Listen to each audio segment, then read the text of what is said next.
Hello hello hello, आ जाओ भाई फटाफट से। मैं लिंक शेयर कर देता हूँ टेलीग्राम पर, फिर करते हैं कक्षा शुरू।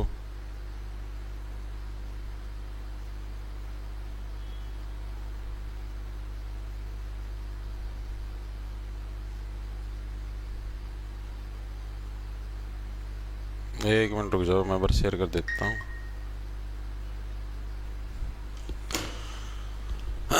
आ जाओ भाई।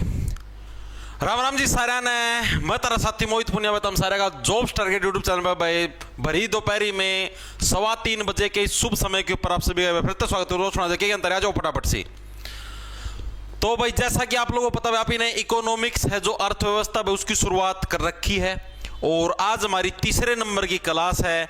2 क्लासेज हमारी हो चुकी हैं। 2 क्लासेज के अंदर हमने पहला चैप्टर निपटाया था। पहला चैप्टर उसकी पूरी थ्योरी पहली क्लास का है। दूसरी क्लास के अंदर हमने उसके सारे एमसीक्यू जो कि प्रीवियस ईयर के अंदर आए हुए थे वो सारे के सारे निपटाए थे। उसी टाइप से हम लोग आज करेंगे। आज हमारा चैप्टर नंबर 2 है जिसकी हम लोग शुरुआत करेंगे।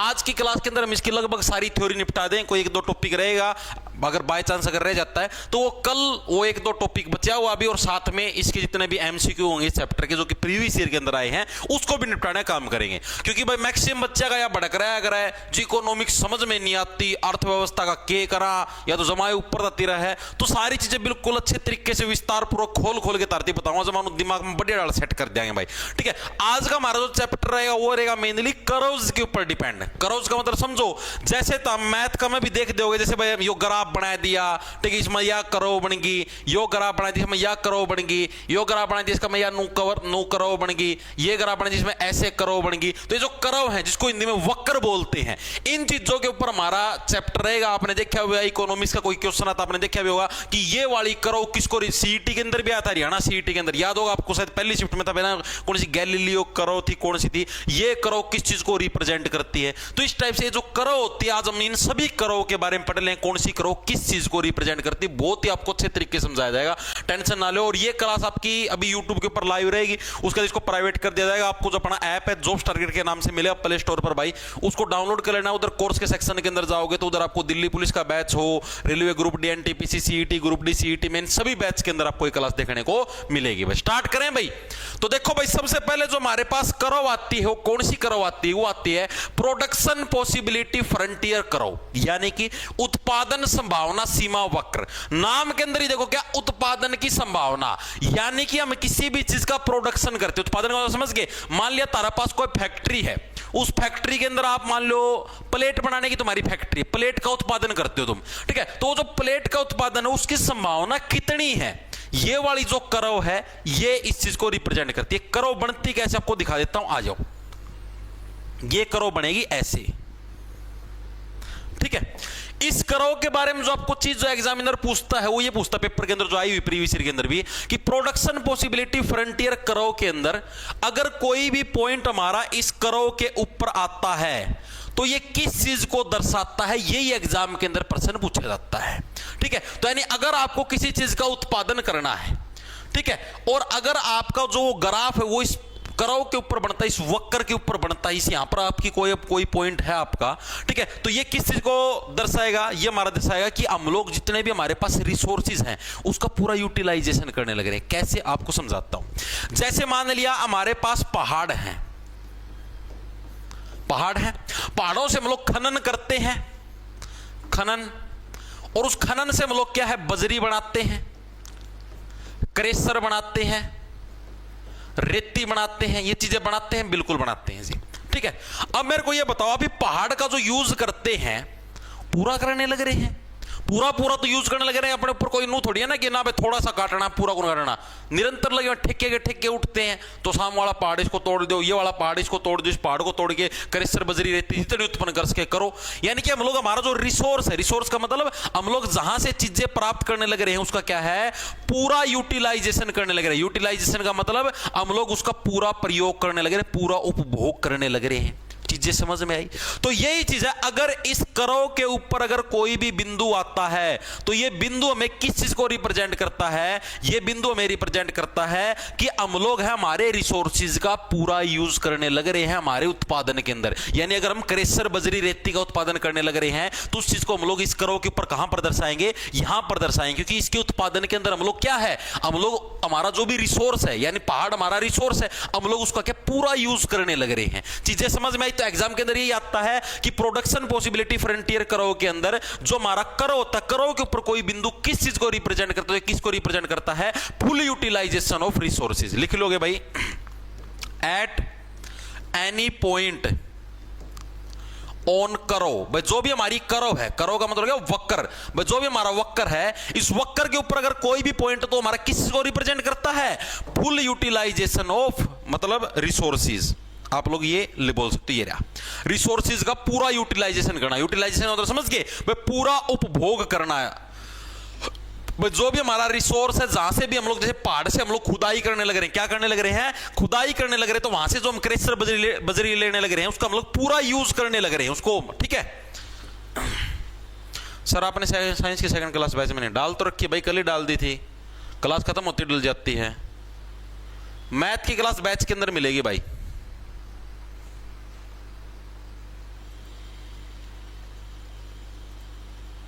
ओके हाँ, फुल यूटिलाइजेशन ऑफ रिसोर्सेज।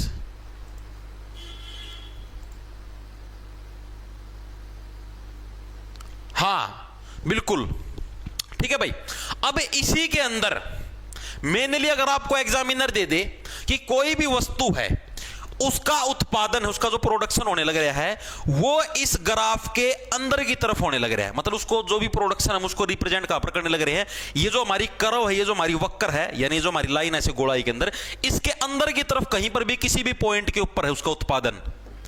ठीक है, तो इसका मतलब क्या है कि हम लोग क्या है, उस चीज का मतलब कि जितना रिसोर्स है उससे कम यूज करने लग रहे हैं। चीजें समझ में आई या नहीं है? यानी कि अंडर यूटिलाइजेशन ऑफ रिसोर्सेज। जो भी हमारा रिसोर्स है उसका हम लोग जैसे जितना है उससे हम लोग कम यूज करने लग रहे हैं। उदाहरण के लिए आप कुछ भी लगा लो, जैसे मान लिया सूर्य है भाई, हमारा सूर्य है।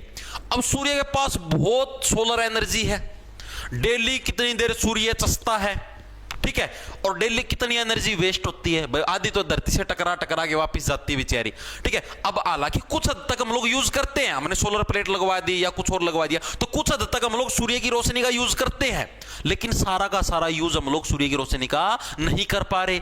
ठीक है, यानी कि हम लोग इसका क्या, जितना हमारे पास रिसोर्स है हम लोग क्या उससे कम उसका फायदा उठा पाने लग रहे हैं। ठीक है, तो इस चीज को हम लोग किससे रिप्रेजेंट करेंगे? इस कर्व के अंदर कोई जो बिंदु होगा उस बिंदु के माध्यम से हम लोग किसको रिप्रेजेंट करेंगे? यानी कि हमारा अंडर यूटिलाइजेशन ऑफ रिसोर्सेज, यानी कि जितना हमारा रिसोर्स है उससे हम लोग कम यूज करने लग रहे हैं।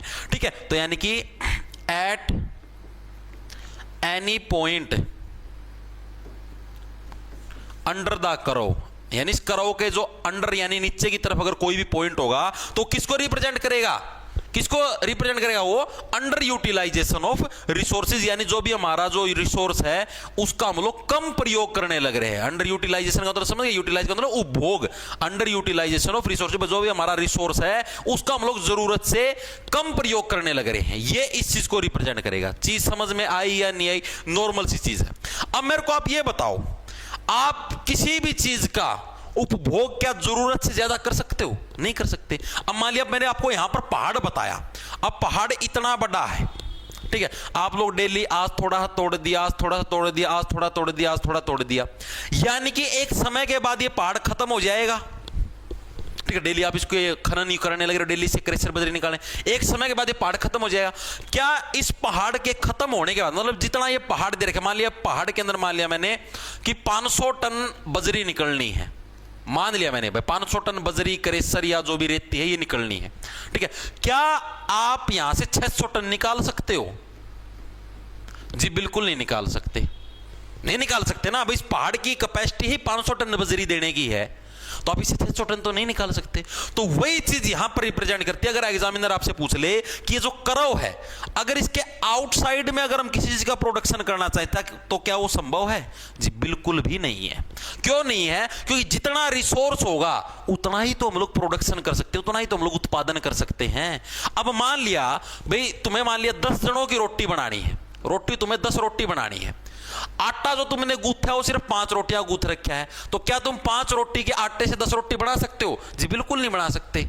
अब नो तो हम लोग जो छोटी छोटी मिंडी की बना दे वो रोटियां मंगवाने, देखिए नॉर्मल साइज की बात करा, नहीं बना सकते ना। तो यानी कि जितना हमारे पास रिसोर्स है उतना ही हम लोग प्रोडक्शन कर सकते हैं, उससे ज्यादा नहीं कर सकते। तो इसके जो हमारी करो, इससे बार का मतलब समझते हो? इससे बार का मतलब यही है कि अगर आपसे पूछ ले हुआ है कि भाई जो हमारी करो है, करो के अगर अप की बात करें, ठीक है, eight any point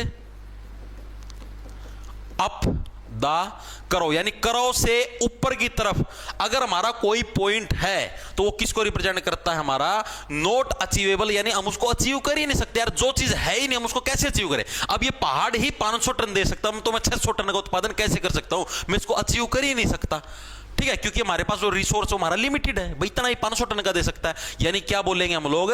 not achievable, not achievable. क्यों अचीवेबल नहीं है? ड्यू टू लिमिटेड रिसोर्स, हमारे पास जो रिसोर्स हमारा जो वो लिमिटेड है भाई, ठीक है। अब मेरे को ये बताओ, ये आपका करो सभी साथियों के समझ में आया या नहीं आया? पेपर के अंदर प्रश्न ऐसे ही पूछा जाएगा कि according to production possibility frontier करो, या फिर ऐसे बोलेंगे हिंदी में भाई उत्पादन संभावना सीमा वक्र के अनुसार, ठीक है भाई। हम लोग मतलब उसका जो वक्र, वक्र के ऊपर कोई भी बिंदु है किस चीज को रिप्रेजेंट करता है? तो किसको रिप्रेजेंट करेगा भाई? हम लोग है हमारे रिसोर्सेज का पूरा यूटिलाइजेशन करने लग रहे हैं। कोई भी बिंदु अगर इस वक्र यानी इस कर्व के नीचे है तो किसको रिप्रेजेंट करेगा भाई? हम लोग क्या जो भी हमारे पास रिसोर्स हम लोग उसका पूरा यूज नहीं करने लग रहे। और इसके अगर कोई बार बिंदु तो किस चीज को रिप्रेजेंट करेगा भाई? हमारे पास इतना रिसोर्स ही नहीं है जितना हम यूज करना चाहते हैं। चीजें समझ में आई? तीनों पॉइंट आपको याद रखने हैं भाई, इस कर्व के बाहर, भीतर और इस पॉइंट के ऊपर कौन सी चीज किसको रिप्रेजेंट करती है। एक बार के लिए कमेंट करके बताओ सभी साथी, समझ में आई या नहीं आई चीज? आ गया जी समझ में पूनम स्वामी, ठीक है। एएलएम का बैच लिया था, कोई भी टेक्निकल वीडियो नहीं है। आयुष शर्मा, आयुष शर्मा मेरे भाई, तेरी आयु क्या बताऊं मैं भाई?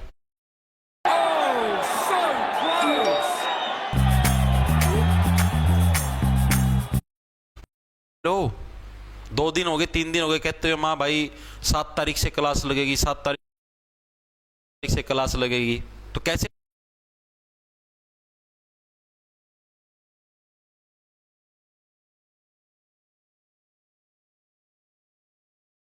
लगेगी? अभी एक भी टेक्निकल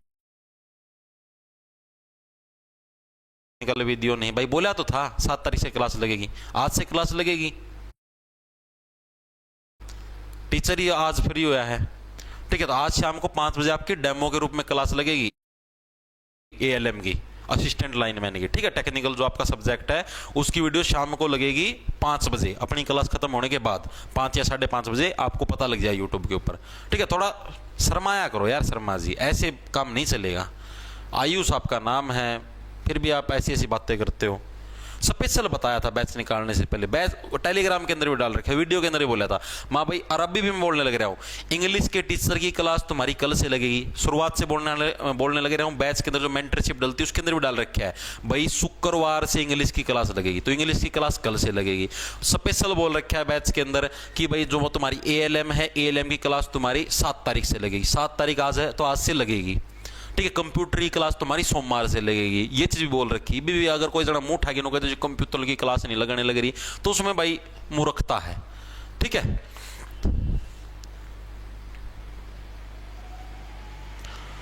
ओके, ये सभी साथियों के समझ में आ गया। इकोनॉमिक्स का बहुत महत्वपूर्ण टॉपिक है, इससे रिलेटेड प्रश्न हर बार देखने को मिलता है, ठीक है भाई। अब हम लोग आगे चलते हैं। आगे जो हमारा टॉपिक है उसका नाम है अपॉर्चुनिटी कॉस्ट, ठीक है। अपॉर्चुनिटी का मतलब होता है अवसर। जैसे तुम अवसर की तलाश में नहीं रहते कि थोड़ा सा समय हमें हमारी महिला मित्र के साथ अकेले में मिल जाए, बस इतनी सी कोण मिल जाए, इतना सा कोना मिल जाए इस अपॉर्चुनिटी को भी हम लोग मिस नहीं करते। ठीक है, तो यानी कि अपॉर्चुनिटी कॉस्ट, अपॉर्चुनिटी कॉस्ट ये कौन सी होती है? अपॉर्चुनिटी का मतलब होता है अवसर, और कॉस्ट का मतलब क्या होता है हमारा? लागत। कॉस्ट प्राइस, लागत मूल्य है, सेलिंग प्राइस। ठीक है, यानी अवसर लागत। ये क्या चीज होती है? भी एग्जाम के अंदर बहुत बार आती है। अवसर लागत किसको बोलते हैं? एक स्टेटमेंट दे देगा, आपको पूछ लेगा ये क्या चीज है, तो वो अवसर लागत होती है। क्या चीज होती है आपको समझाता हूं भाई। जब भी किसी चीज की मांग आप जरूरत से ज्यादा करोगे तो उसकी वजह से दूसरी चीज की मांग आपकी घटेगी, इसी को अपॉर्चुनिटी कॉस्ट बोलते हैं। कैसे समझाता हूं आपको, एक मिनट को। जैसे देखो ऐसे, अब मैंने बोल दिया कि आपके पास, जैसे मैंने बोला भाई ये पहाड़ है, इस पहाड़ से आप लोग 500 टन क्रेशर और बजरी निकाल सकते हो। मैंने ये चीज बोल दी आपको, ठीक है जी। अब मैंने क्या बोला? 500 टन ही क्रेशर और बजरी दोनों मिला के निकाल सकते हो, वो आपकी मर्जी, क्रेशर फालतू निकालो या बजरी फालतू निकालोगे। अब मैंने क्या बोला कि अगर मैं एक चीज की मांग ज्यादा कर दूं, मैं बोल दूं कि क्रेशर मुझे ज्यादा मात्रा के अंदर चाहिए, 500 टन है, 500 में से मुझे भाई 400 टन क्रेशर चाहिए, तो सीधी सी बात है बजरी की मांग घटेगी या नहीं घटेगी? पहले दोनों को बराबर थी, पहले क्रेशर भी 250 था, बजरी भी आपकी 250 थी। अब मैंने क्या बोला? मैंने क्रेशर की मांग बढ़ा दी, मुझे क्रेशर ज्यादा चाहिए, तो सीधी सी बात है बजरी की मांग क्या आपकी घट जाएगी? नहीं, बजरी तो 100 टन ही बची। चीजें समझ में आई? तो इसी को हम लोग अपॉर्चुनिटी कॉस्ट बोलते हैं, यानी कि अवसर लागत। यानी अवसर यानी मौके पर देखा जाता है कि कितना पैसा लगेगा। अब आप लोग बोल दो कि मुझे इस 500 टन का ये जो पहाड़ है, इस पहाड़ के अंदर का मेरे को प्राइस बता दो, भाई इतना पैसा लगेगा, ये मुझे पूरा पूरा पहाड़ खरीदना। नहीं जी, नहीं बता सकते। वो अवसर यानी मौके के ऊपर देखा जाएगा भाई कितनी लागत लगने लग रही है। बजरी निकालने के अंदर कम पैसा लगता है, क्रेशर निकालने में उसको और ज्यादा पीसना पड़ता है तो ज्यादा पैसा लगता है। तो यानी जो लागत होगी जो तुम्हारी, यानी जो भी तुम्हारा कॉस्ट होगा, वो मौके को देख के लगाया जाएगा। ठीक है, तो चीज समझ में आई? अगर आपसे एग्जाम के अंदर पूछा जाता है कि जब किसी एक वस्तु की कीमत, मतलब सॉरी, एक वस्तु की अधिक अगर डिमांड की जाए, क्रेशर की हमने डिमांड अधिक कर दी, तो दूसरी वस्तु की क्या है आपकी डिमांड, आपको मतलब कि समझ लो घटेगी, या फिर आपको उस वस्तु को त्यागना पड़ेगा। ठीक है, अब आपको चाहिए 250 बजरी चाहिए और 400 क्रेशर चाहिए, तो नहीं होगा। ठीक है, तो इसको बोलते हैं हम लोग अपॉर्चुनिटी कॉस्ट। अपॉर्चुनिटी कॉस्ट किसको बोलेंगे? जब किसी एक वस्तु की मांग बढ़ती है तो दूसरी वस्तु की मांग को त्यागना पड़ता है, और इसी को हम लोग क्या बोलते हैं? इसी को हम लोग अपॉर्चुनिटी कॉस्ट या फिर हम लोग इसको अवसर लागत बोलते हैं। चीज समझ में आई हर एक साथी के? बताना भाई एक बार के लिए कमेंट करके, चीज समझ में आई?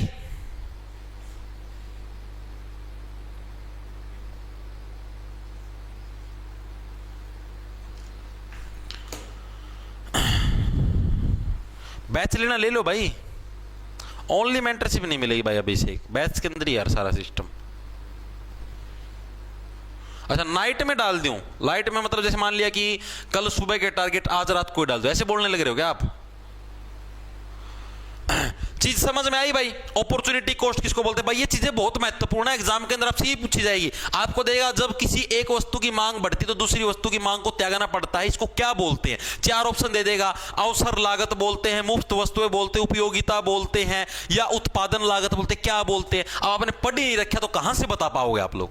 ठीक है, तो इन चीजों को पढ़ना जरूरी है। डेफिनेशन पूछता है एग्जामिनर, तभी आपको करवाने लगे रहो। जो सी चीज नहीं पूछता मैं करवाता ही नहीं भाई।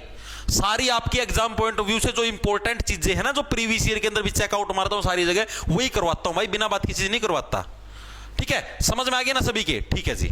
अब हम लोग हमारा जो अगला जो इसी के अंदर कंसेप्ट है उसका नाम है मुफ्त वस्तुएं। थोड़ा सा मतलब देखो, थोड़ी सी इकोनॉमिक्स मुश्किल होती है भाई, जो अपना नॉर्मल जो सब्जेक्ट होते हैं हिस्ट्री पॉलिटी ज्योग्राफी उससे थोड़ी सी हार्ड होती है, लेकिन अगर समझ के करोगे ना धीरे धीरे थोड़ा, मैं कहूँ रोज के 2 चैप्टर, रोज का 1 चैप्टर की वजह से आधा कर लो, लेकिन समझ के करो, रटो ना। अब आपने चीजें समझी हैं, अपॉर्चुनिटी कॉस्ट किसको बोलते हैं भाई, मौके के ऊपर तय की जाएगी इसकी कॉस्ट क्या होगी। हमने ये चीज समझी है कि भाई प्रोडक्शन पॉसिबिलिटी फ्रंटियर करो होता क्या, मैंने पूरा एग्जांपल देके चीज को समझा है, ठीक है। समझोगे तो चीज आपके दिमाग में लॉन्ग टर्म तक सेट रहेगी, रटोगे तो समझ में नहीं आएगी, चाहे कितना रट्टा मार लियो भाई, ठीक है। तो यानी कि मुफ्त वस्तुएं, इंग्लिश में बोले तो फ्री गुड्स। गुड्स का मतलब क्या होता है, वस्तुएं होता है, एक गुड होता है, गुड का मतलब अच्छा होता है, गुड्स का मतलब वस्तुएं होता है। तो मुफ्त वस्तुएं ये किसको बोलते हैं, मुफ्त वस्तु इसकी डेफिनेशन क्या है हमारी, ऐसी वस्तुएं भाई हमारी जिन पर अवसर लागत 0 है। चीजें समझ में आई, जैसे आपको बताता हूं भाई, मौके पर जो लागत आप ही ने लगाई, अवसर लागत अभी मैंने पढ़ी, यानी ऐसी वस्तुएं जिनके ऊपर अवसर लागत हमारी 0 है, उसको बोलते हैं हम लोग मुफ्त वस्तुएं। कैसे, जैसे मान लिया, मैं कुछ भी मान के चलता हूं, जैसे मान लिया भाई यही पहाड़ मैंने मान लिया, यहां से अपने क्रेशर भी ले ली, बजरी भी ले लिए, साथ में आप बोल दो कि भाई मेरे को 1 ड्राम पानी का भी चाहिए, मेरे को पानी भी चाहिए साथ में 1 ड्राम, ठीक है। तो ये पानी तो भाई धरती के ऊपर फ्री पड़ा है, कितना ही ले ले, चाहे सारी उम्र निकाल दे तो कितना पानी यूज कर ले तो भी धरती का पानी खत्म नहीं होगा। तो ये हमारा क्या, ये हमारी मुफ्त की वस्तु है, ये हमारी क्या है, मुफ्त वस्तु है।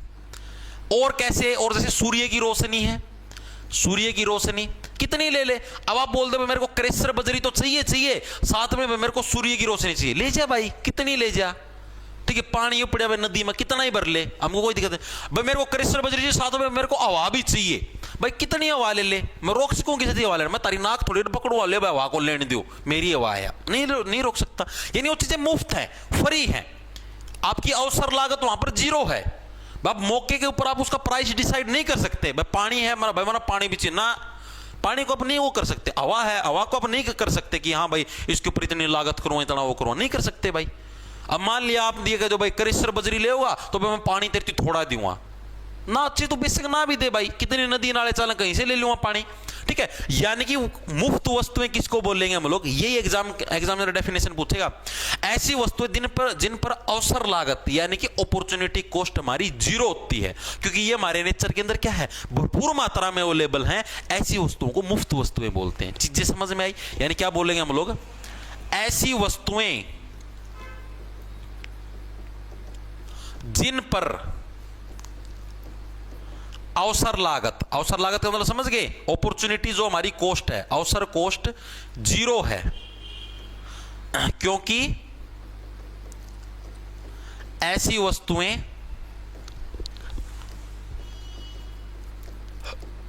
हमारे पर्यावरण में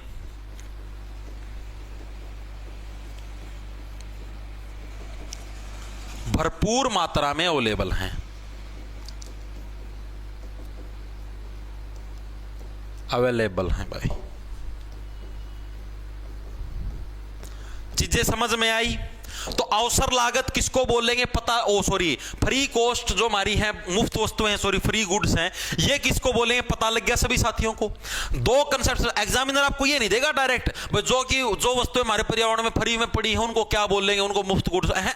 एग्जामिनर आपको थोड़ा कंफ्यूज करके देगा कि ऐसी वस्तुएं जिन पर अवसर कॉस्ट यानी कि अवसर लागत हमारी अपॉर्चुनिटी कॉस्ट वो 0 है, उनको क्या बोला जाता है। 4 ऑप्शन दे देगा अलग अलग, तो उसके अंदर से आपको नाम रखना, मुफ्त वस्तुएं उनका नाम है। चीजें समझ में आई। एक बार के लिए बताओ, अभी तक मैंने आपको 3 कंसेप्ट समझाए, तीनों आपके समझ में आए या नहीं आए? बिल्कुल इजी, इसके अंदर कुछ भी मुश्किल नहीं मेरे हिसाब से।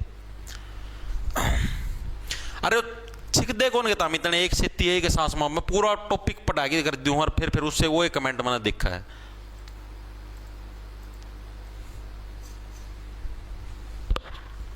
पढ़ने की नीत कौन भाई, इनकी इसी से बढ़ गई।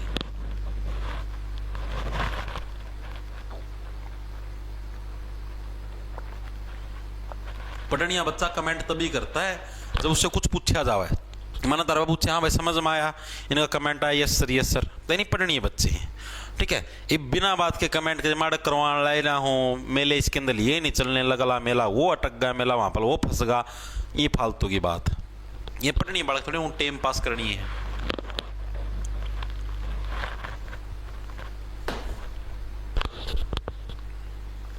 पर अभी पता नहीं लगेगा, समय के साथ जब, अभी तो एंजॉय करो, काचे काटो, कोई दिक्कत नहीं है।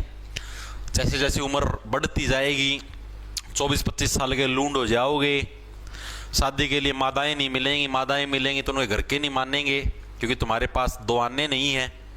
फिर अकल आ जाएगी ठिकाने, फिर बोलो ये कोई रिश्ता करवा दो, रिश्ता करवा दिया, शादी होगी, हो भी गई, लेटेस्ट कंसिडर कर लेते, तुम्हारी शादी हो भी गई, घरवाली आएगी तो उसकी टिक्की बिंदी के तुम्हारे पास पैसे नहीं मिलेंगे। तुम्हें मतलब खुद सोच के देखो भाई, खुद को शर्म महसूस नहीं होगी जब तुम बोलोगे कि पापा पापा 20 रुपए देना, घरवाली के लिए लिपस्टिक लानी है। सोच के देखो तुम कैसा फील होगा।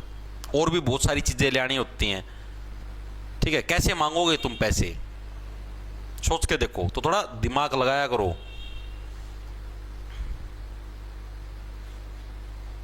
ठीक है भाई, चलो आगे आगे चलते हैं। अगला जो हमारे पास इसी के अंदर टॉपिक है उसका नाम है उपयोगिता, यूटिलिटी। भाई आगे चलूं, अगले पन्ने पे लिख लेते हैं। उपयोगिता, जिसको बोलते हैं इंग्लिश में यूटिलिटी। उपयोगिता यानी यूटिलिटी, ये क्या चीज है जी, इसके बारे में बताएंगे। उपयोगिता यूटिलिटी क्या चीज है। जब कोई व्यक्ति है भाई किसी वस्तु का प्रयोग करता है, तब जो उसे सेटिस्फेक्शन होती है ना, या फिर उसको कुछ भी अगर बेनिफिट महसूस होता है, तो उसे ही यूटिलिटी बोलते हैं। कैसे जी, जैसे मान लिया, मैं आपको बोलता हूं, जैसे तुम्हारे अंदर कीड़ा उछड़ा है कि हमारी जल्दी से शादी हो जाए। बहुत सारे बड़का में कीड़ा उछड़ा है कि जी हमारा जल्दी तक ब्याह करवा दो। नहीं जी माना 2 मिनट बस अवसर दे दो, एक अवसर दे दो, मौका बस 2 मिनट का, हमारा कीड़ा शांत हो जाएगा। बहुत सारे लोगों के अंदर है, मतलब अलग अलग इस टाइप की चीजें, ठीक है। तो वो जो सेटिस्फेक्शन है ना, वो जो सेटिस्फेक्शन, जिस सेटिस्फेक्शन के लिए मतलब आप लोग ये चीज करने लग रहे हो, उसी को हम लोग उपयोगिता बोलते हैं, यूटिलिटी बोलते हैं। नहीं आई चीज समझ में? अरे यार तुम ऐसे समझ लो, जैसे तुमको तुम्हारे अंदर जैसे कि मान लो गला सूख गया, तुम्हारा गला सूखा पड़ा है, उसका तुमने पानी पिया, तो पानी पीने बाद तुमको सेटिस्फेक्शन मिली है, मिली है ना, सेटिस्फेक्शन, संतुष्टि मिली है कि हाँ भाई मेरा गले की प्यास बुझ गई। तो उसको क्या बोलेंगे? उसको उपयोगिता बोलेंगे, यूटिलिटी। हाँ भाई ये चीज उपयोगी है मेरे लिए, भाई मेरे गले किसी ने प्यास बुझा दी। मान लिया तुम्हें भूख लगी हुई है, तुमने खाना खाया, तुम्हें सेटिस्फेक्शन मिली, ठीक है, तो उसको क्या बोलेंगे? उपयोगिता यानी यूटिलिटी बोलेंगे। यानी सीधी सी बात क्या, जब कोई व्यक्ति किसी वस्तु का उपयोग करता, आपने गाड़ी ली, नई गाड़ी ली, आपने एक तरफ ले ली आल्टो गाड़ी, दूसरी तरफ ले लिया आपने स्कॉर्पियो। अब आल्टो चलाओगे, अब अगर आपकी हाइट थोड़ी लंबी है भाई, लगभग 6 फुट के करीब हो आप लोग, या फिर 5 फुट 9, 10, 11, 12 इतने के लगभग आप रेंज में आते हो, तो आल्टो गाड़ी आपको छोटी पड़ेगी, आपको सेटिस्फेक्शन नहीं मिलेगी। अगर आप कितनी हाइट और आप स्कॉर्पियो चलाओगे तो आपके अंदर सेटिस्फेक्शन मिलेगी, आपके अंदर खुद के अंदर ये आएगी नो कि हाँ भाई सही हाइट, भाई सही गाड़ी है, ठीक है। तो इसी को बोलते हैं उपयोगिता यानी यूटिलिटी। यूटिलिटी का मतलब समझ में आ गया? यानी जब भी कोई व्यक्ति किसी वस्तु का प्रयोग करता है और उसे जो सेटिस्फेक्शन या बेनिफिट मिलता है, उसे ही हम लोग उपयोगिता बोलते हैं। तो लिखेंगे सभी साथी, जब भी कोई व्यक्ति किसी वस्तु का प्रयोग करता है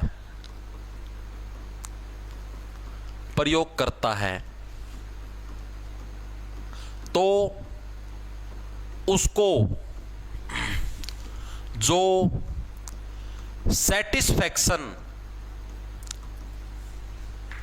जो सेटिस्फेक्शन मिलती है, उसको यूटिलिटी या उपयोगिता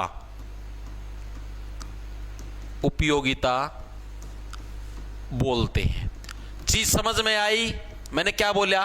जब भी कोई व्यक्ति किसी वस्तु का प्रयोग करता है तो उससे जो उसको सेटिस्फेक्शन मिलती है, उसी को हम लोग क्या बोलते हैं? यूटिलिटी यानी कि उपयोगिता बोलते हैं। ठीक है जी, नॉर्मल सी चीज है, इसके अंदर कुछ भी ज्यादा वो नहीं है। अब ये भी हमारी 2 टाइप की होती है, एक होती कार्डियल, दूसरी होती हमारी ऑर्डिनल। क्या है हमारी जो यूटिलिटी है, ये भी हमारी 2 टाइप की, इसको हिंदी में भी यही बोलेंगे। एक का नाम है कार्डिनल, इसको हिंदी में भी यही लिखते हैं कार्डिनल, ठीक है। और दूसरे का नाम हमारे पास क्या है, ऑर्डिनल। कौन सी दूसरी हमारी, ऑर्डिनल। ऑर्डिनल मतलब साधारण। अब इसके अंदर भी क्या होता है, जैसे कार्डिनल को बोलते हैं हम लोग, नंबरों के अंदर नापते हैं जिसको, उसको कार्डिनल बोलते हैं। जैसे मान लिया तुमने कोई चीज खाई, जैसे मान लिया तुमने रोटी खाई, रोटी खाने के बाद तुम्हें संतुष्टि मिली, सेटिस्फैक्शन मिली। सेटिस्फैक्शन को आप नंबर दे सकते हो क्या? जैसे आप उसको नंबर देने लग रहे हो, पर मेरे को तो 5 नंबर की सेटिस्फैक्शन मिली भाई, ऐसा बोलते हो क्या आप? कभी नहीं बोलते ना। तो जो ऐसी उपयोगिता जिसको आप नंबरिंग में एक्सप्रेस कर पाओ, उसको आप लोग क्या बोलते हो, कार्डिनल यूटिलिटी बोलते हो। कैसे? जैसे मान लिया, अब मैं आपको बताता हूं, अब कोई सुंदर नारी दिख गई तुमको, आप उसको नंबरिंग नहीं देते भाई, 1 नंबर की सुतरी छोरी थी भाई, स्वाद आ गया देख के, मतलब गला की प्यास से बुझी, सेटिस्फैक्शन मिल गई। यानी कि ऐसी सेटिस्फैक्शन जिसमें आप नंबरिंग देते हो, उसी को हम लोग क्या बोलते हैं, कार्डिनल यूटिलिटी बोलते हैं। समझ में आया? यानी क्या बोलेंगे, ऐसी सेटिस्फैक्शन जिसमें आप नंबरिंग देते हो, नंबरिंग देते हो,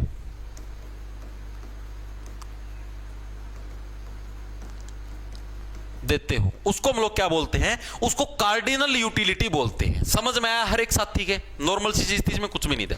दूसरा हमारा ऑर्डिनल। ऑर्डिनल के अंदर क्या आप नंबर नहीं देने लग रहे, आप रैंक देने लग रहे हो। समझ में आया भाई? ये जो खाना मैंने खाया, या फिर ये जो गाड़ी है, इस गाड़ी का मैंने यूज किया, लेकिन जैसे जो मेरी पहले वाली गाड़ी थी उस जितनी सेटिस्फैक्शन नहीं दे पाई, तो मैं इसको चौथा रैंक दूंगा, सेटिस्फैक्शन के हिसाब से मैं इसको चौथा रैंक दूंगा, इस टाइप से। या फिर आप ऐसे बोल लो भाई, ये मैंने शर्ट पहनी भाई, जो मेरी पहले वाली शर्ट थी वो ज्यादा कंफर्टेबल थी, तो कंफर्टेबलनेस के हिसाब से भाई मैं इसको 7th रैंक दूंगा, इस हिसाब से। यानी कि जिसके अंदर आप रैंक दो सेटिस्फैक्शन के अंदर, उसको बोलते हैं ऑर्डिनल यूटिलिटी। एग्जामिनर ये पूछता, प्रीवियस ईयर के अंदर भी आया हुआ है कि ऐसी सेटिस्फैक्शन या फिर ऐसी जिसके अंदर संतुष्टि, जिसके अंदर क्या है आप नंबरिंग देते हो, तो उसको बोलते हैं कार्डिनल, और जिसके अंदर आप रैंक देते हो उसको बोलते हैं हम लोग ऑर्डिनल। चीजें समझ में आई या नहीं आई? यानी कि जिसको आप रैंक के माध्यम से एक्सप्रेस करो,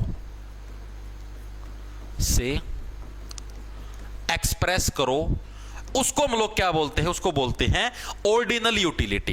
यूटिलिटी यानी उपयोगिता। टॉपिक समझ में आया? हर एक साथी के एक बार के लिए कमेंट करके बता दो फटाफट सी। Got it, done, very good भाई। तो प्रॉब्लम भाई टेलीग्राम आईडी दे तो रखी है, टेलीग्राम आईडी, इंस्टाग्राम आईडी, कहीं पे मैसेज कर दो, प्रॉब्लम का सॉल्यूशन हो जाएगा।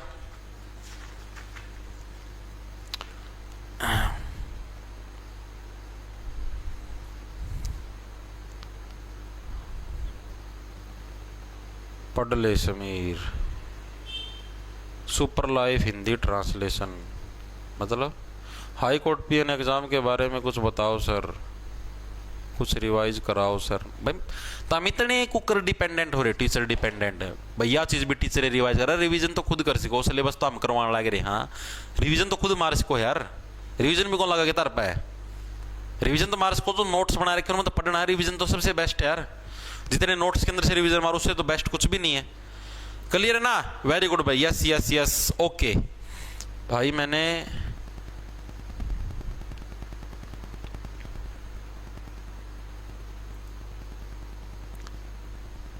हाँ, केमिस्ट्री क्लास कंप्लीट जीके वाले बैच के अंदर भी जाएगी भाई। विशु राजपूत सर, मैं विशु राजपूत धरती और आकाश को साक्षी मानकर आज ये प्रतिज्ञा लेता हूँ, जीवन भर किसी मादा को नहीं देखूंगा, अच्छे काम करूंगा सदा के लिए, ये मेरी अखंड प्रतिज्ञा है। अच्छा भाई, धरती पर जन्म क्या खातर लिया था है?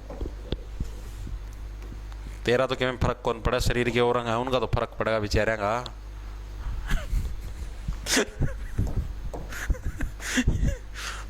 भाई तेरी प्रतिज्ञा में तुड़वा सकूं 2 मिनट में भाई, 2 मिनट, उससे फालतू समय कौन लूं भाई, सिर्फ 2 मिनट, मजाक की बात नहीं ऐसी जगह ले जाऊँ जन्नत की सैर करवा दूँ, वहाँ देख दिए तुम जिदे प्रतिज्ञा तोड़ दिया, उनका प्रतिज्ञा गई बाढ़ में इसी तीसी कराओ प्रतिज्ञा।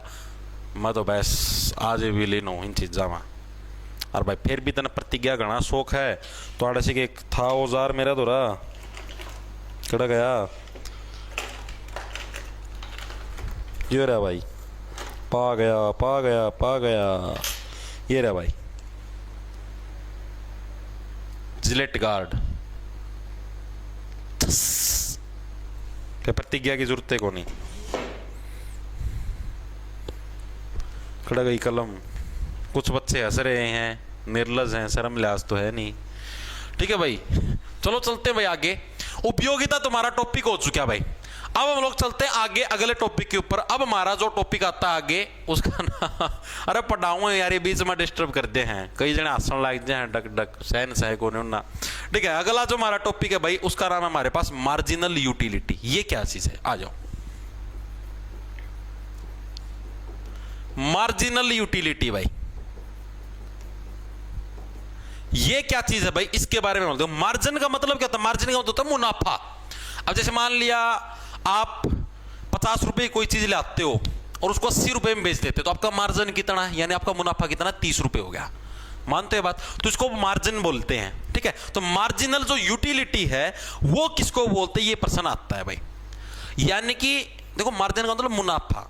आपने चीज खाई, आपको सेटिस्फेक्शन मिली, लेकिन जो आप एक्स्ट्रा सेटिस्फेक्शन जो लेना चाहते हो उसको मार्जिनल यूटिलिटी बोले। कैसे, जैसे आपको बताता हूं मैं।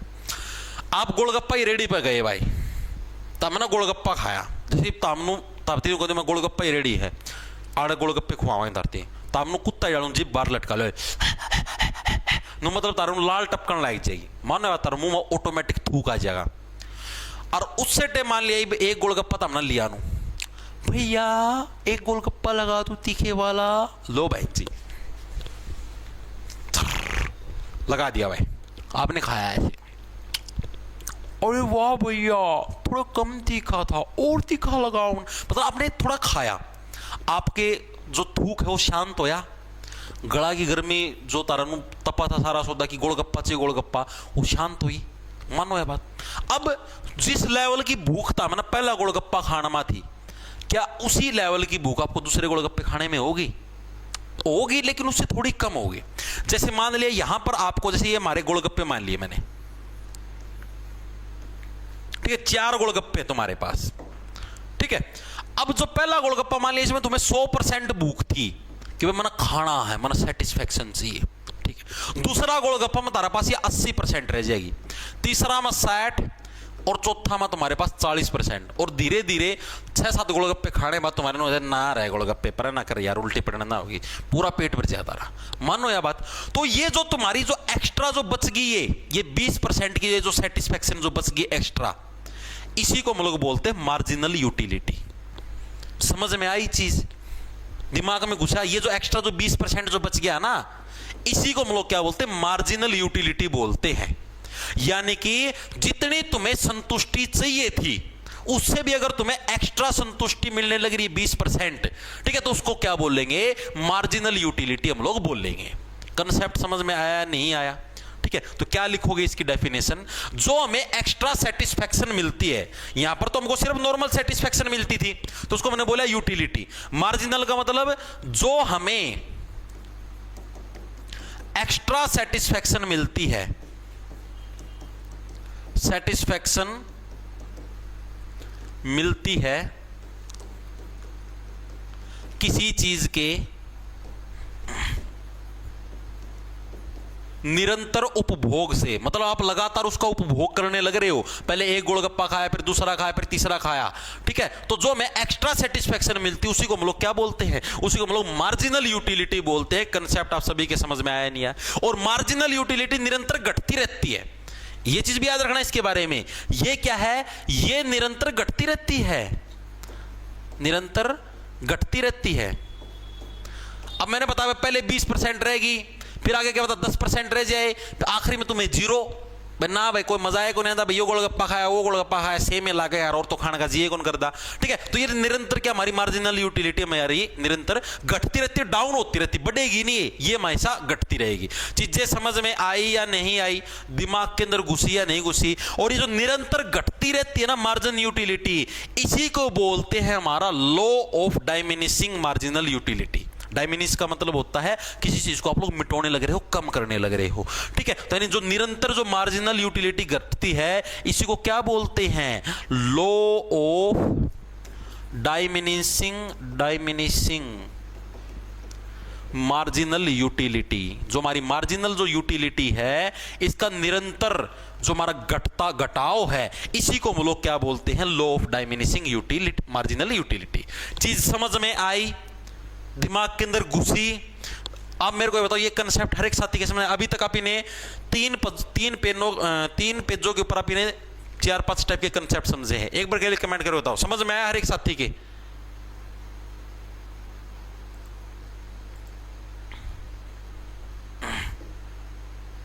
एक बार कमेंट करके बताओ। हाँ यही बताया भाई Siya, law of diminishing marginal utility. हाँ क्लियर है गुरु, ओके ओके ओके, क्लियर होना भी चाहिए भाई। इतना अगर समझाने के बाद भी अगर आपके समझ में नहीं आता, तो इसका मतलब कमजोरी आप में है। अरे मतलब कि समझने की कमजोरी, वो शरीर की कमजोरी मत समझ लेना, वो भी मिल जाएगी तुम्हारे अंदर।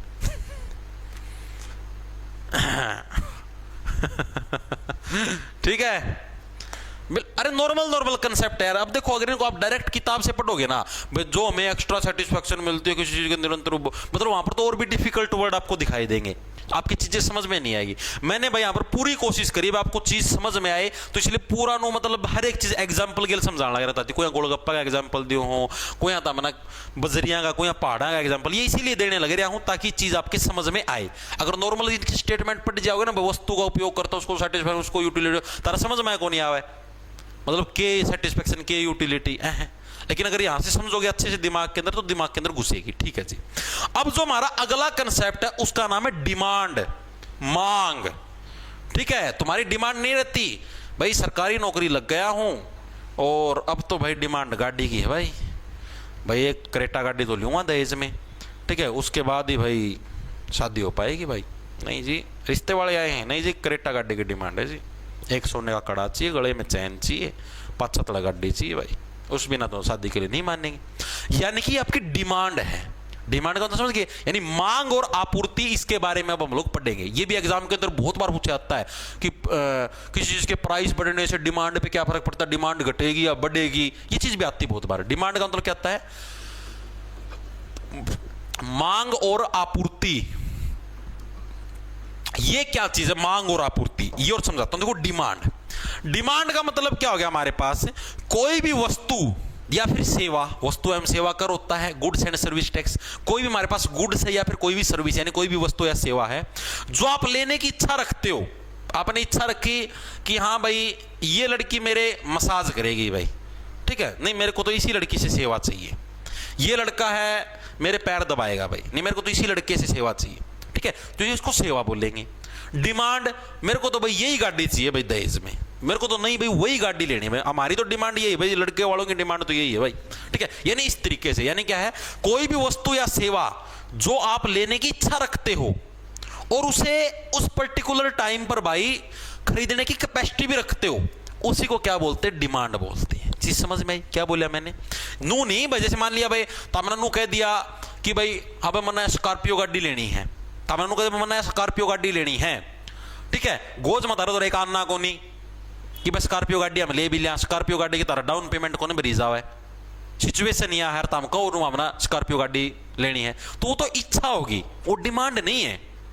डिमांड इच्छा में डिफरेंस है। डिमांड का मतलब ये है भाई आपने ये बोला भाई मेरे को स्कॉर्पियो गाड़ी लेनी है और आप इस पर्टिकुलर टाइम के ऊपर आपकी गोज में इतना पैसा है या फिर आपके बैंक में इतना बैलेंस है कि आप इस गाड़ी को खरीद सकते हो, तो उसको डिमांड बोलते हैं। चीज समझ में आई? इसी टाइप से आप लड़की वालों से जैसे दहेज मांगते हो तो डिमांड किसको बोलेंगे? लड़की वाले बोलते नहीं है कि हाँ जी बताओ आपकी कोई और डिमांड हो। इसका मतलब ये लड़की वाले ये कहने लगे हमारे पास इतना ब्योत है, हमारे पास इतने पैसे हैं कि अगर तुम्हारी कोई इच्छा है, तुम्हारी कोई डिमांड है कि भाई हाँ मेरे को ये गाड़ी चाहिए, मेरे को ये सोने की चीज चाहिए, तो हम उसको पूरी करेंगे इस पर्टिकुलर टाइम पे। उसी को डिमांड बोलते हैं। इच्छा अलग चीज है। इच्छा तो हमने कह दोगे मना मर्सिडीज गाड़ी चाहिए, मना रेंज रोवर चाहिए, मना लैंड क्रूजर चाहिए, मना डिफेंडर चाहिए, ये तो इच्छाएं हैं। गोज मार पिए कोई आल्टो लेने के, ठीक है? तो यानी कि जिस चीज की आप इच्छा रखते हो उसको खरीदने की कैपेसिटी भी रखते हो, उसको डिमांड बोलते हैं। चीज समझ में आई? ठीक है, तो यानी क्या बोलेंगे हम लोग? कोई भी वस्तु या सेवा जो आप लेने के इच्छुक हो और उस पर्टिकुलर टाइम पर उसे खरीदने की कैपेसिटी भी रखते हो, तो उसे हम लोग क्या बोलते हैं? उसे डिमांड, मांग या आपूर्ति के नाम से हम उसको जानते हैं। चीज समझ में आई या नहीं आई एक बार के लिए बताओ। अब एग्जामिनर आपसे पूछता है प्राइस और डिमांड का ग्राफ, जो कि एग्जाम के अंदर बहुत बार आता है। ग्राफ नहीं पूछता आपसे, सिर्फ ये पूछेगा कि प्राइस बढ़ेगा तो आपकी डिमांड घटेगी या क्या होगा। डिमांड का मतलब हो गया मांग, या सिराली मांग ना समझ लियो, मांग बराई वो वाली मांग नहीं, मांग का तो डिमांड, इच्छा, ठीक है? प्राइस का मतलब मूल्य, यानी कि जब भी तुम्हारा मूल्य बढ़ता तो क्या किसी चीज की डिमांड बढ़ती है? अब जैसे मान लिया, अब आप खुद बताओ, जैसे मैं आपको बताता हूं, अब ऑल्टो गाड़ी आपके पास, एक आपके पास है डिफेंडर गाड़ी, ठीक है जी। ऑल्टो गाड़ी का प्राइस आपके पास मान लिया मैंने 6 लाख, इसका प्राइस आपका लगभग 2 करोड़, ठीक है? अब मेरे को ये बताओ, इस गाड़ी की डिमांड ज्यादा है? 6 लाख रुपए में है, कोई गरीब फैमिली है जिसने आज तक कभी गाड़ी का सुख लिया ही नहीं है, तो वो ऑल्टो गाड़ी की मांग रखती हुई बेचारी, मानो यह बात है। अब अपने देश में सारे तो अमीर है नहीं, मैक्सिमम जैसे मान लिया 100% अपनी जनरेशन पूरे देश में, तो 100 में से आप लोग ये समझ लो, सॉरी जनरेशन जनसंख्या है, तो ये समझ लो भाई 80% लोग तो गरीब ही है, 20% ही अमीर है, सारे तो अमीर नहीं है। तो यानी कि मैक्सिमम जो जनरेशन है वो तो ये चाहती है हमारे पास आल्टो गाड़ी आ जाए, हम तो उसमें भी निहाल, हाँ उसके अंदर भी हमारी इच्छा पूरी हो जाएगी। यानी कि कम प्राइस, अगर आपके पास प्राइस कम है तो इसकी डिमांड आपके पास ज्यादा है। डिफेंडर गाड़ी क्या है? 2 करोड़ की आती है। अब डिफेंडर गाड़ी कौन व्यक्ति लेगा? जिसके पास 2 करोड़ रुपए 2 लाख के बराबर हो या फिर 20 लाख के बराबर हो, वो व्यक्ति डिफेंडर को अफोर्ड कर सकता है। मानो ये बात तारा खाता में मान लिया 20-30 लाख पड़े रहता, हम सोचो मैं डिफेंडर ले लूंगा, को नहीं ली जा भाई, 40-50 लाख तो डाउन पेमेंट होगी, आए महीना की 5-6 लाख रुपए किस्त कटेगी, जब लोन पे ले तो भी कैसे पाड़ोगे? ठीक है, यानी कम से कम आपके पास ये समझो भाई 40-50 करोड़ रुपए हो, ठीक है, तब जाके आप ये समझो मैं 2 करोड़ की डिफेंडर लिया और कटवा लिया, ठीक है, तब लेनी चाहिए ये गाड़ी। आल्टो भी 6 लाख कहते, तो आप ये सोचो भाई कम से कम आपके पास 10 से 15 लाख होने चाहिए आपके पास, आपका ब्योत, आपकी कैपेसिटी, तब आप आल्टो गाड़ी लो 6 लाख की। तभी भाई आगे तेल भी तो डलेगा इसमें, मेंटेनेंस भी होगी सारी चीज। तो नहीं, मैंने आपको क्या बोला, अगर आपके पास पैसा मतलब प्राइस अगर ज्यादा है तो डिमांड कम है। डिफेंडर गाड़ी की इतनी डिमांड कहां है? आधों को तो नाम ही नहीं पता, जैसे अपनी मतलब मम्मी पापा की जनरेशन के जो लोग हैं उनको तो नाम ही नहीं पता डिफेंडर भी कोई गाड़ी हुआ है, मान लो यह बात है। और अगर वो देख भी लें डिफेंडर गाड़ी है भैया डिफेंडर गाड़ी, तो उनको इसकी कीमत का नहीं पता होगा कि भैया 2 करोड़ की आती है, मानो यह बात, ठीक है। और आल्टो सबको पता है, चाहे अपने मम्मी पापा हो या अपने दादा दादी, उनको भी पता मिलेगा, और एक आम व्यक्ति उसको भी पता मिलेगा कि हाँ जी 5-6 लाख रुपए की आ जाती है, ठीक है। यानी कि जिस चीज का प्राइस ज्यादा उसकी डिमांड कम, और जिस चीज का प्राइस कम उसकी डिमांड ज्यादा। तो यही हमारा प्राइस और डिमांड का कंसेप्ट होता है, ठीक है। और इसके अंदर जो हमारा ग्राफ होता है वो हमेशा ऐसे आता है, इसको बोलते हैं नेगेटिव स्लोप, नेगेटिव स्लोप। कैसे जी? ऐसे समझाता हूं, आप खुद देखो, प्राइस ज्यादा है, प्राइस की वैल्यू यहां पर है, ठीक है, डिमांड आपकी कम है, डिमांड आपकी देखो, डिमांड ऐसी जाने लग रही है ना। अब डिमांड जैसे मान लिया, आपको समझाता हूं, जैसे प्राइस यहां पर मान लिया 2 लाख, यहां पर 4 लाख, यहां पर 5 लाख, यहां पर मान लिया 1 करोड़, और इधर मान लिया मैंने 2 करोड़, ये सीआर में आ गया, ठीक है। इधर डिमांड मान ली भाई की मैंने बोल लिया भाई 1 डिमांड है, यहां पर आपकी कैसे जी? ऐसे समझाता हूं, आप खुद देखो, प्राइस ज्यादा है, प्राइस की वैल्यू यहां पर है, ठीक है, डिमांड आपकी कम है, डिमांड आपकी देखो, डिमांड ऐसी जाने लग रही है ना। अब डिमांड जैसे मान लिया, आपको समझाता हूं, जैसे प्राइस यहां पर मान लिया 2 लाख, यहां पर 4 लाख, यहां पर 5 लाख, यहां पर मान लिया 1 करोड़, और इधर मान लिया मैंने 2 करोड़, ये सीआर में आ गया, ठीक है। इधर डिमांड मान ली भाई की मैंने बोलिया भाई 1 डिमांड है, यहां पर आपकी 2 डिमांड है, यहां पर 3 डिमांड है, यहां पर 4 है, यहां पर 5 है, मतलब हम 5 गाड़ियां अफोर्ड कर सकते हैं, तो इस तरीके से। यानी अगर 2 करोड़ की अगर कोई व्यक्ति बोले 2 करोड़ की गाड़ी मिला, तो क्या पता एक ही व्यक्ति मिला भाई हाँ मैं गाड़ी ले सकूं, यानी डिमांड कम है, एक के व्यक्ति का मैं गाड़ी लूंगा। 1 करोड़ रुपये प्राइस है, तो कितने व्यक्ति कम है?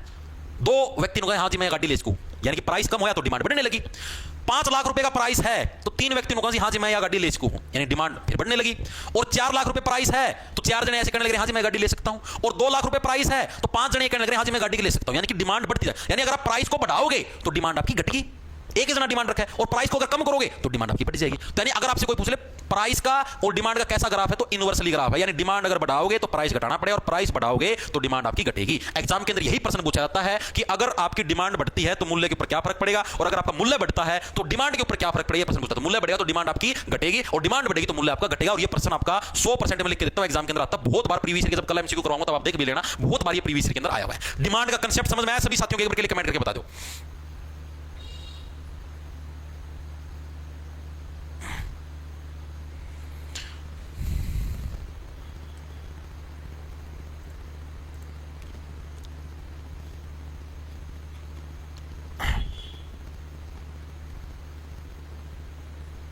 ज्योति Shetiya, law of demand is also called first law of economics. करवाऊंगा ये चीज, करवाऊंगा ये चीज, टेंशन मत लो।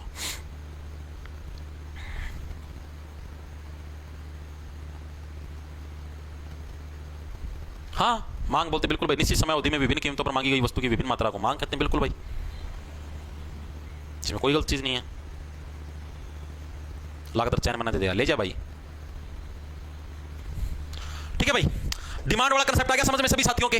आगे चलो, वेरी गुड भाई, सभी साथियों बिल्कुल सही है भाई, सभी के समझ में भी आ गया, वेरी गुड भाई। देखो क्या है, अब हम लोग बात करेंगे जो हमारा एक करो है, जैसे करो बनाते हैं इसको करो बोलते हैं, ठीक है। जो भी हमारी चाप टाइप या ये जो ऐसे बनाते हैं, ऐसे बना दिया गोला या बना कैसे, इसको करो बोलेंगे हम लोग, वक्र बोलते हैं हिंदी में, इसको इंग्लिश में करो बोलते हैं, ठीक है। तो हमारा जो डिमांड करो है, इसके अंदर मूवमेंट कब होती है, मूवमेंट या बदलाव, दोनों के अंदर डिफरेंस। मूवमेंट यानी गति, बदलाव मतलब शिफ्ट। कैसे आपको समझाता हूं, देखो भाई, ये चीज भी इंपॉर्टेंट है। डिमांड करो में मूवमेंट, मूवमेंट का मतलब समझते हो? मूवमेंट का मतलब गति, आप आगे होने लग रहे हो, पीछे होने लग रहे हो, इसको मूवमेंट बोलेंगे, ठीक है। या फिर शिफ्ट, शिफ्ट का मतलब होता है आप जैसे यहां पर खड़े हो और आप यहां पर आ गए, बस अभी हिलना नहीं है, अब यहीं पर फिक्स हो गए, ठीक है। मूवमेंट का मतलब एक बार आगे, एक बार पीछे, एक बार आगे, एक बार, इसको मूवमेंट बोलेंगे। शिफ्ट का मतलब एक बार जहां पर खड़े हो गए, मतलब एक बार जहां से पोजीशन बदल गया वो वहीं पर लोग हो गए, अब आप उस पोजीशन को दोबारा उस पर नहीं आओगे। शिफ्ट का मतलब होगा आपने पोजीशन ही बदल दी, बदलाव। बदलाव और गति दोनों के अंदर डिफरेंस है। तो अब जो हमारा जो डिमांड करो है, हमारा ये जो ग्राफ था, इसके अंदर गति कब आएगी, यानी इसके अंदर मूवमेंट जो हमारी वो कब आएगी इस करो के अंदर? तो इस करो के अंदर मूवमेंट कब आती है? जब हमारा प्राइस चेंज होता है, जब हमारा प्राइस यानी कि जो मूल्य है, मूल्य चेंज होता है। कैसे जी? अभी आपको समझाता हूं। जैसे मान लिया हमारे पास ये है, अब मैंने बोला अब देखो 2 करोड़ रुपए है, प्राइस चेंज होता गया, फिर 1 करोड़ हो गया, फिर 5 लाख, फिर 4 लाख, फिर 2 लाख, यानी करो के अंदर मूवमेंट आई। करो आपका यहां पर था, फिर यहां पर गया, यहां पर गया, यहां पर गया, यहां पर गया, यानी करो के अंदर आपके पास एक मूवमेंट आई, गति आई भाई, इस तरफ जाने लगा, ऊपर से नीचे की ओर जाने लगा, गति आई है। तो गति कब आई है? जब मूल्य के अंदर चेंज हुआ है, प्राइस के अंदर जब चेंज हुआ है, तब हमारा क्या है, इसके अंदर गति आई है। मानते हो? इतनी चीज दिमाग के अंदर घुस गई भाई, ठीक है। अब बोलते भाई इसके अंदर शिफ्टिंग कब होगी? अब ये है ना, शिफ्टिंग का मतलब हो गया भाई अपनी लोकेशन कब चेंज करेगा। तो लोकेशन कब चेंज करेगा? जब प्राइस के अलावा, मतलब प्राइस के अंदर कोई चीज नहीं करना आपको, प्राइस के अलावा आप और चीजों के अंदर चेंज करते हो। और चीज के अंदर जैसे मान लिया आपकी इनकम के अंदर बढ़ोतरी होगी, अब इनकम के अंदर ही बढ़ोतरी, मान लिया अब आपकी पहले 2 करोड़ तक की कैपेसिटी थी, अब तुम्हारी कैपेसिटी 10 करोड़ तक की होगी, तो अब ये ग्राफ तो भाई इधर बनेगा। यानी कि अब पहले आपका ग्राफ ये जो स्लोप था आपका इधर था, ये करो थी तुम्हारी, ये इधर थी, ये व्हाइट व्हाइट कलर की, अब ये करो तुम्हारी इधर चली गई, यानी शिफ्ट होगी। पहले लोकेशन आपकी यहां पर थी और अब आपकी लोकेशन यहां पर होगी, तो यानी कि क्या है, आपकी चीज शिफ्ट। कंट्री डिलाइट से हर फ्रूट्स और वेजिटेबल्स 5 स्टेप क्वालिटी चेक होके हमें डिलीवर किया जाता है। ये सारे मैंने क्या बोला भाई, प्राइस को छोड़ के, भाई प्राइस नहीं बढ़ा है, ये तो आपकी इनकम बढ़ गई।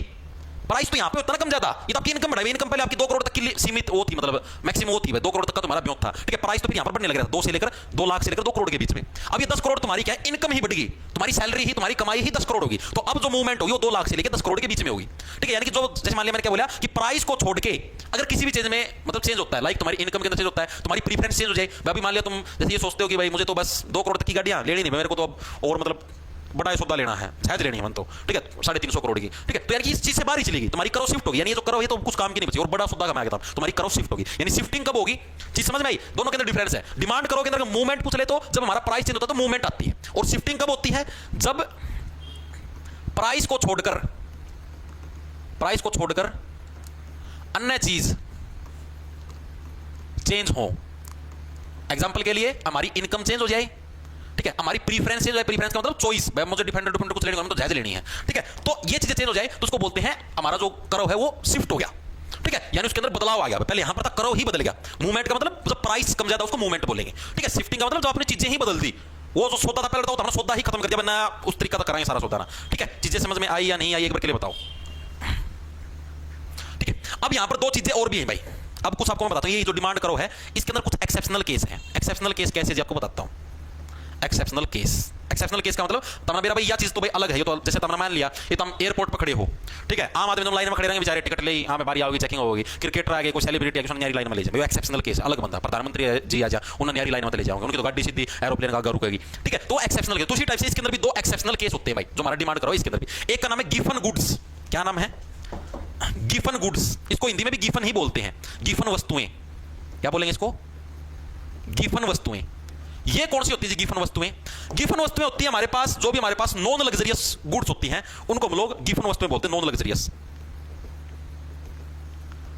लग्जरियस जो वस्तु होती है, नॉन लग्जरियस वस्तु का मतलब जैसे लग्जरियस के अंदर तो आ गया, जैसे आपके पास आईफोन, कोई मर्सिडीज गाड़ी, बीएमडब्ल्यू गाड़ी, सारी लग्जरियस के अंदर आ गई। नॉन लग्जरियस में नॉर्मल एंड्रॉइड फोन, आपका नॉर्मल कोई गाड़ी, छोटी मोटी कोई गाड़ी ले रहे हो, ऑल्टो ले ली, कोई और ले ली, कुछ भी मान लो यार, जो भी तुम्हारे पास गाड़ी है छोटी मोटी जो भी गाड़ी, वेन्यू होगी और होगी, तो ये सारी नॉर्मल गाड़ियों के अंदर, लग्जरीज के अंदर नहीं आती। नॉन लग्जरी क्रेटा, वेन्यू और तुम्हारी स्कॉर्पियो सारी नॉन लग्जरीज में आती है, ठीक है। तो ये हमारी नॉन लग्जरीज वस्तु, तो इसको ये किसमें आती है? Giffen goods. गिफन मतलब हम लोग गिफ्ट भी दे सकते हैं। नॉन लग्जरी चीज तो गिफ्ट दे सकते हैं, एंड्रॉइड फोन तो हर कोई गिफ्ट दे सकता है, आईफोन गिफ्ट देना तो भाई बहुत बड़ा ब्योच चाहिए, गोदाम दम चाहिए, तब जाके आईफोन गिफ्ट दिया जाए, ठीक है। तो नॉन लग्जरीज वस्तु हमारी किसके अंदर आती है? गिफन गुड्स के अंदर आती है। इसके अंदर क्या आता है? गिफन गुड्स हमारे नॉर्मल होते हैं, मतलब क्या होता है गिफन गुड्स के अंदर हमारा? इसके अंदर क्या होता है हमारी, जैसे अगर डिमांड बढ़ेगी तो उसके साथ प्राइस भी बढ़ेगा, क्योंकि हमारे पास और कोई दूसरा ऑप्शन है नहीं। एग्जांपल के लिए हमारे पास गेहूं, अब गेहूं है हमारे पास, अब जैसे मान लिया गेहूं, मतलब ये एक्सेप्शनल केस है। और जगह तो मैंने क्या देखा कि प्राइस बढ़ता है तो डिमांड घटती है, अभी भी हमने यही देखा। लेकिन इसके अंदर क्या हमारा प्राइस बढ़ने लग रहा है फिर भी डिमांड बढ़ने लग रही है।